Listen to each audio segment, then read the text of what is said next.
Shalom saudara, selamat pagi. Kita ketemu kembali pagi dalam Morning Devotion. Selamat pagi saudara-saudara, apa kabar?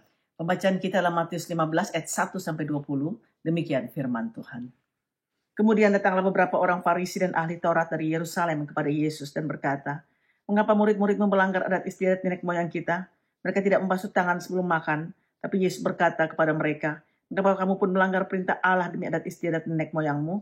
Sebab Allah berfirman, hormatilah ayahmu dan ibumu, dan lagi siapa yang mengutuki ayahnya atau ibunya pasti dihukum mati.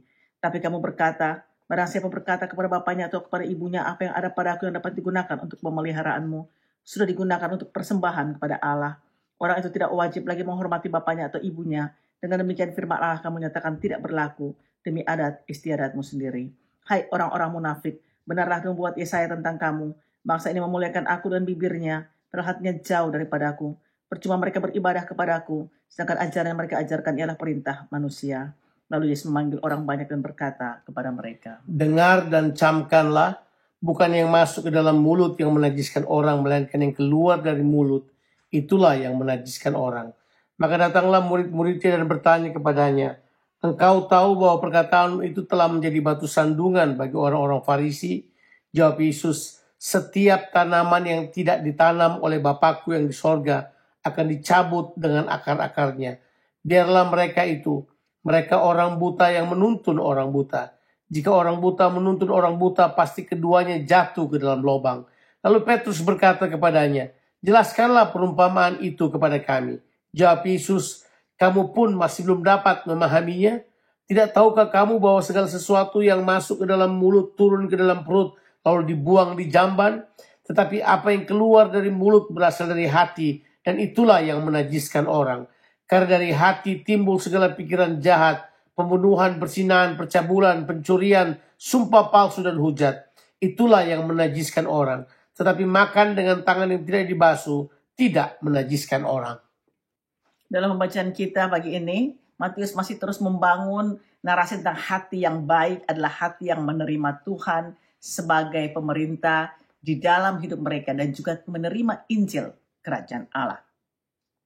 Saudaraku, pembacaan kita pagi hari ini, kita melihat bagaimana Tuhan Yesus berurusan dengan orang-orang Farisi yang menentang murid-murid Yesus karena mereka tidak mengikuti ritual ibadah agamawi orang Yahudi seperti saudara mencuci tangan sebelum makan, juga soal batas-batas hari Sabat, dan juga tentu kalau murid-murid Tuhan Yesus bergaul dengan orang berdosa yang dianggap mereka itu adalah najis. Jadi intisari dari pembacaan kita sebenarnya terdapat dalam ayatnya yang ke-11. Bukan apa yang masuk ke dalam mulut yang menajiskan orang, melainkan apa yang keluar dari mulut, itulah yang menajiskan orang. Jadi Yesus sedang menekankan konsep dan ide kita ini sebagai orang percaya itu adalah inside out dan bukan, saudaraku, outside in. Nah, kalau saudara memperhatikan narasi Matius, sekali lagi, Matius sedang menekankan realita hati dari orang yang menerima kerajaan Allah dalam kehidupannya. Bahwa hatilah lebih penting daripada sekedar hal-hal yang ada di luar. Coba saudara pertimbangkan bahwa kalau kita melihat cerita ini, orang Farisi itu protes pada Yesus karena murid-muridnya melanggar tradisi. Jadi Yesus diperhadapkan dengan masalah bahwa murid-murid Yesus melanggar tradisi. Tapi coba lihat reaksi Yesus waktu membalas. Yesus berkata begini, "Kalau murid-muridku melanggar tradisi, kamu melanggar firman Allah dengan tradisimu." Bisa bayangkan, Yesus kemudian memberitahukan pada mereka bahwa tradisi mereka itu bukanlah yang terutama. Yang terutama seharusnya adalah firman Tuhan atau kehendak Tuhan. Dan firman Tuhan dan kehendak Tuhan tidak bisa dikurung dalam tradisi. Mereka itu harus diaplikasikan. Mereka itu harus menyentuh atau firman Allah itu harus menyentuh hati manusia terlebih dahulu. Ya. Ada banyak orang yang melakukan tradisi dan kebiasaan-kebiasaan agamawi mereka, tapi hati mereka tidak mengalami perubahan. Dan inilah yang menjadi serangan yang Yesus pakai untuk menyerang orang Farisi bahwa hati kamu itu nggak benar. Kamu hanya mementingkan hal yang lahiriah, bukan hal yang batinia. Kamu suka praktek-praktek agamawi, tapi kamu tidak melakukan firman Tuhan. Saudara, sudah pasti pernah mendengar pernyataan ini. The heart of the problem is the problem of the heart. Artinya adalah inti dari permasalahan adalah masalah hati. Masalah hati yang benar inilah yang menjadi perhatian daripada Tuhan Yesus. Dibandingkan dengan tradisi agamawi yang sangat menekankan pada ritual lahiriah dan bersemangat untuk pujian manusia belaka. Ya, semangat Yudaisme Farisi dalam menjalankan tradisi, saudara, tanpa sadar telah mengganti hati yang tulus. Sehingga seringkali tradisi kita menjadi penghalang untuk Tuhan bekerja seluas-luasnya dalam kehidupan ini. Yesus bahkan berkata bahwa sangat mungkin orang memuliakan Tuhan dengan bibir dan mulutnya, tapi hatinya menjauh dari Tuhan. Bisa dilihat gak sekarang bahwa sebenarnya memang masalah hati itu menentukan penyembahan. Masalah hati menentukan hubungan dengan Tuhan. Masalah hati menentukan ketaatan kita kepada firman Tuhan.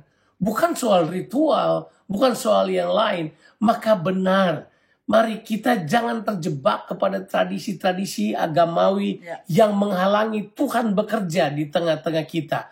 Mulailah dari dalam hati yang bersih. Dari situlah terpancar hal-hal yang baik atau hal-hal yang jahat. Tergantung hati saudara, itu yang menentukan. Biar hati kita terus diterangi oleh firman Tuhan.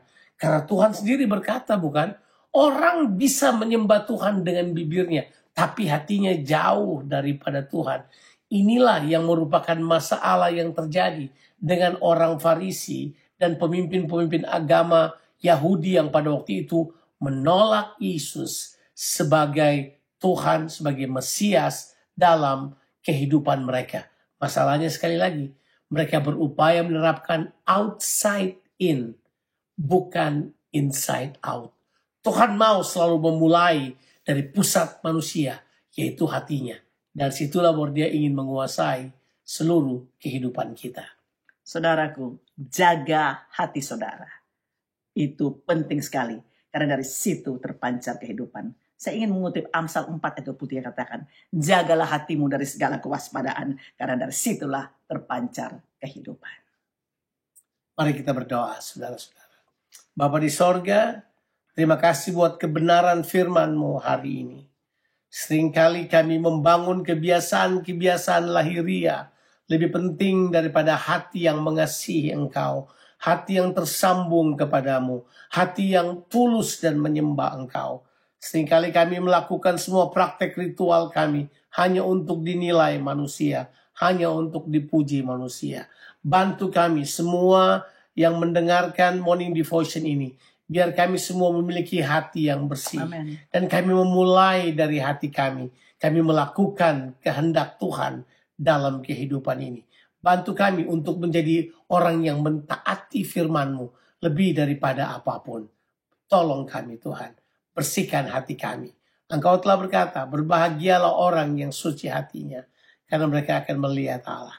Kami mau supaya terus memandang Engkau, pekerjaan-Mu, dan apapun yang Engkau lakukan di tengah-tengah kami.